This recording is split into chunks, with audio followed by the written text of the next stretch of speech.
Antes de começar, queria pedir para você se inscrever no canal e no final do vídeo, se o conteúdo foi importante e relevante para você, deixa o like e um comentário, tirando eventuais dúvidas ou fazendo alguma sugestão para que a gente possa aperfeiçoar cada vez mais nossas aulas, e dessa maneira você ajuda a divulgar o canal e levar o conhecimento para outras pessoas também. Então agora eu te convido para que você venha comigo e vamos estudar juntos aqui mais um importante tópico da física.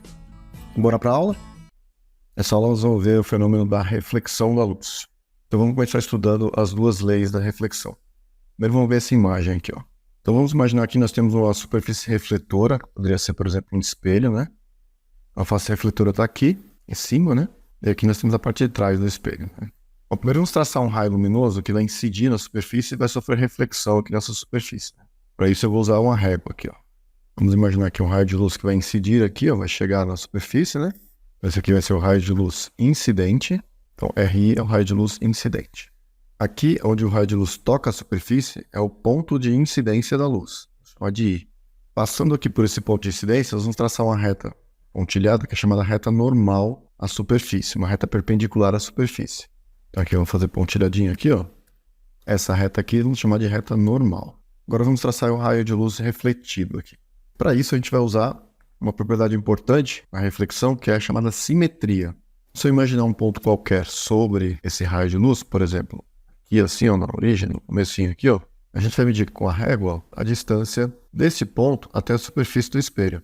Então, imagina que esta distânciazinha aqui, ó, então digamos que isso aqui, a distância é D. Então essa mesma distância deve ser projetada para a parte de trás aqui do espelho, ó. Mesma distância que a gente pegou aqui.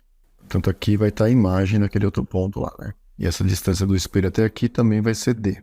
Então, essa propriedade que a gente acabou de falar aqui se chama simetria. Bom, aí com a régua, eu vou unir esses dois pontos. Imaginar aqui um prolongamento aqui, ó, até cruzar o ponto de incidência. Então, o raio de luz refletido vai sair por aqui, ó. Portanto, esse aqui é o raio de luz refletido, uma de RR. E a partir desses dois raios, a gente define dois ângulos aqui, ó. O afastamento do raio de luz incidente com a reta normal, este ângulo aqui, ó, chamamos isso de ângulo de incidência. E o ângulo formado aqui entre o raio de luz refletido e a reta normal, chamamos isso aqui de ângulo de reflexão. E daqui, então, nós tiramos as duas leis da reflexão, né?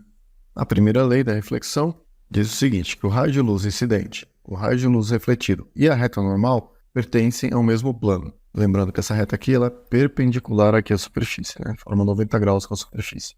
Então, vamos escrever aqui, ó. Então, o raio de luz incidente, a reta normal e o raio de luz refletidos são coplanares, ou seja, pertencem ao mesmo plano.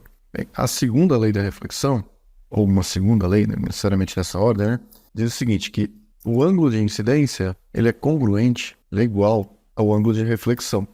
Para ser rigoroso, a gente deve dizer que o ângulo é congruente, mas para simplificar, vou colocar que eles são iguais. Né?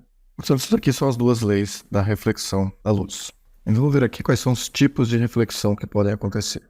Nós podemos ter uma reflexão chamada de reflexão regular, um outro tipo de reflexão chamada de reflexão difusa. Vou fazer aqui um esquema representando cada uma delas. E no caso da reflexão regular, então nós temos aqui uma superfície plana, horizontal, uma superfície bem polida, como um espelho, por exemplo, né?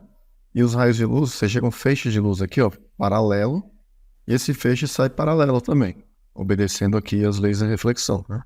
Esse seria o caso de uma reflexão que ocorre nos espelhos planos, por exemplo. A reflexão difusa ficaria dessa forma aqui, vamos ver a imagem. Então, repare, nós temos um feixe de luz aqui, incidente, paralelo, mas os raios refletidos, eles saem em direções aleatórias, assim, né? Direções bagunçadas aqui.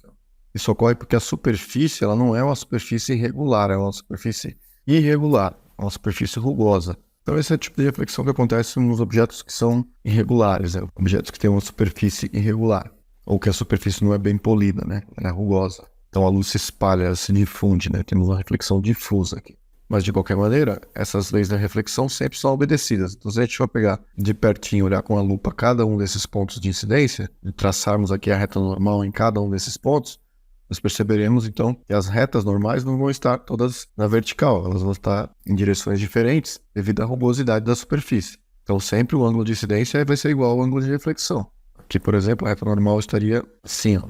Teríamos aqui o ângulo de incidência e aqui o ângulo de reflexão, e eles serão iguais de qualquer maneira. Neste ponto aqui, se a gente olhar de pertinho aqui, ó, a reta normal estaria assim, ó. E mais uma vez, o ângulo de incidência é igual ao ângulo de reflexão. E aqui também a reta normal estaria mais inclinadinha aqui, e o ângulo de incidência igual ao ângulo de reflexão da mesma forma. Então, mesmo que pareça que os raios não obedecem essa lei aqui, se a gente olhar microscopicamente, se olhar com a lupa, né, vai ver que o ângulo de incidência sempre é igual ao ângulo de reflexão. Então, esse tipo de reflexão aqui é o que faz a gente enxergar os objetos em geral, né? A luz incide na superfície do objeto e se espalha em todas as direções. E aqui nós temos um típico exemplo de uma superfície plana e bem polida como um espelho, por exemplo. E falando especificamente sobre os espelhos planos, vamos ver aqui algumas propriedades importantes relacionadas a esse tipo de espelho aqui. Uma delas é essa que a gente acabou de ver aqui, ó, a propriedade da simetria. Imagine que tem um espelho plano aqui, ó. Se eu tiver um ponto, digamos aqui um ponto A, ponto objeto aqui, e esse ponto esteja, vamos usar a régua para medir aqui, ó. Então eu meço essa distância aqui, ó, até o espelho, digamos que essa distância aqui deu x centímetros ou x metros, deu uma certa distância x. Então, a mesma distância que está à frente do espelho aqui, o objeto, a imagem se formará aqui atrás na mesma distância também esse objeto está do espelho. Então, as imagens são simétricas em relação ao espelho. Então, aqui estaria a imagem do ponto A. Nós vamos chamar isso de A'. Então, aqui nós temos um ponto objeto e aqui nós temos um ponto imagem. Se eu tiver um outro ponto, por exemplo, aqui, ó, ponto, digamos, Y, um outro ponto objeto. Porém, esse ponto aqui está mais próximo do espelho, então a imagem desse ponto estará na mesma distância aqui para trás, ó. Temos aqui o ponto Y'. Então, se essa distância aqui é x, aqui também é x. Se a distância do y até o espelho for, por exemplo, uma certa distância dzinho, daqui para cá também vai ser dzinho. Então, essa propriedade se chama simetria. Significa que se você estiver próximo do espelho, a sua imagem também estará próxima. Se você se afasta do espelho, a sua imagem do outro lado também se afastará. Uma outra propriedade importante é o que nós chamamos de enantiomorfismo. Se tiver aqui, por exemplo, a imagem de um boneco aqui na frente de um espelho plano, essa imagem estará do outro lado aqui, simétrica também, né? Além da propriedade da simetria, porém, ela estará de forma trocada aqui, né? Então nós veremos assim uma imagem como essa, né? Trocada, como se você estivesse olhando no verso do caderno, alguma palavra escrita, né? Isso explica o fato de você ter, por exemplo, na viatura da polícia escrito polícia ao contrário, ou ambulância, o bombeiro escrito ao contrário, para que o motorista do carro da frente leia corretamente no retrovisor a frase, né? Não tem que ficar pensando em que está vindo atrás dele, e aí posso dar passagem à viatura da polícia, ou da ambulância, ou do bombeiro, né? Então o nome dessa propriedade aqui é o enantiomorfismo. Ou às vezes também você vai ouvir falar em imagens reversas, né? Eu vou continuar falando aqui então sobre os espelhos planos, e aqui a gente vai ver especificamente como se construir geometricamente o campo visual de um espelho plano. Então imagina que nós temos um espelho plano, né, e um observador aqui no ponto O, olhando para o espelho. Então onde estará o campo visual desse espelho, né? Como é que a gente obtém isso daqui? Bem, primeiramente nós temos que usar aqui a propriedade da simetria para obter a imagem do observador como se ele estivesse olhando de trás do espelho. Vamos usar a régua para isso aqui, ó.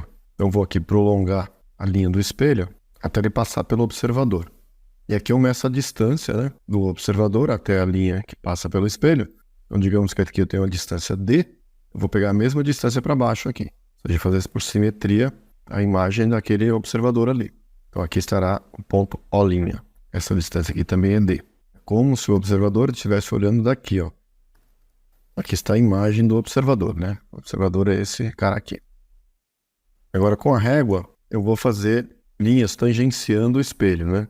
Então, a partir daqui da imagem, né, do ponto O', eu vou fazer uma reta passando aqui pela extremidade esquerda do espelho.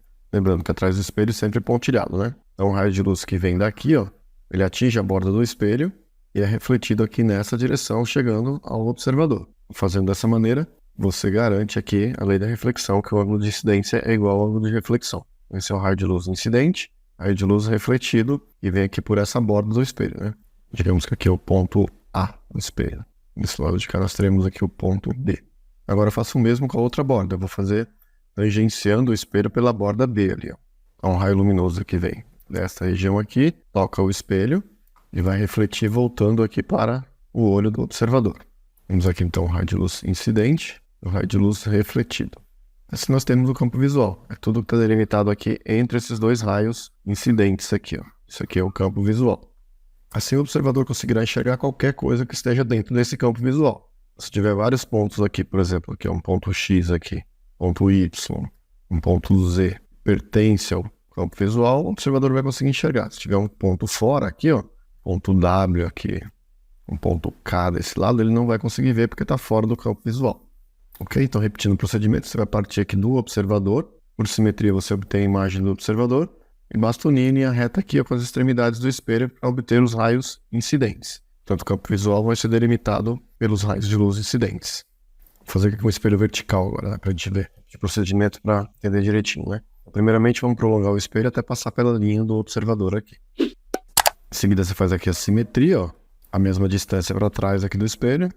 Você vai obter aqui o ponto O', que é a imagem do ponto O. Agora, com a régua fixada no ponto O, você vai passar pelas extremidades ali do espelho, né? Extremidade superior, vai ter um raio luminoso que chega no espelho. Por aqui ele toca o espelho nesse ponto, na direção que passa pelo O', e o raio de luz vai ser refletido aqui, atingindo o ponto O. Então nós temos aqui ó, o raio de luz incidente e o raio de luz refletido. Agora basta fazer o mesmo com a outra extremidade do espelho aqui, né? Todo raio de luz que vem daqui, nessa direção que passa pelo ponto O', para refletido até atingir ali o ponto O. Então temos aqui o raio de luz incidente e aqui o raio de luz refletido. E o campo visual está aqui, entre os raios incidentes, né? Essa parte aqui, né? Tudo isso aqui é o campo visual. Vamos destacar isso aqui. Então aqui está o campo visual desse espelho aqui que está na vertical. Todos os pontos, portanto, que estão presentes aqui neste campo visual serão vistos aqui pelo observador. Qualquer ponto que pertença a essa área aqui pintada de verde, né, e prolongando essa área também, né? Sei lá, um ponto 1, ponto 2, ponto 3, ponto 4, aqui serão vistos pelo observador aqui no ponto O. Já um ponto 5 que está fora do campo visual, ou um ponto 6 aqui fora do campo visual, não serão vistos, esses dois pontos não serão vistos. Bom, então dessa maneira que você faz a construção geométrica do campo visual de um espelho plano. Na próxima etapa a gente vai ver agora como é que se faz a construção geométrica das imagens de um objeto qualquer refletida no espelho. Bom, então te espero lá. Valeu, até mais.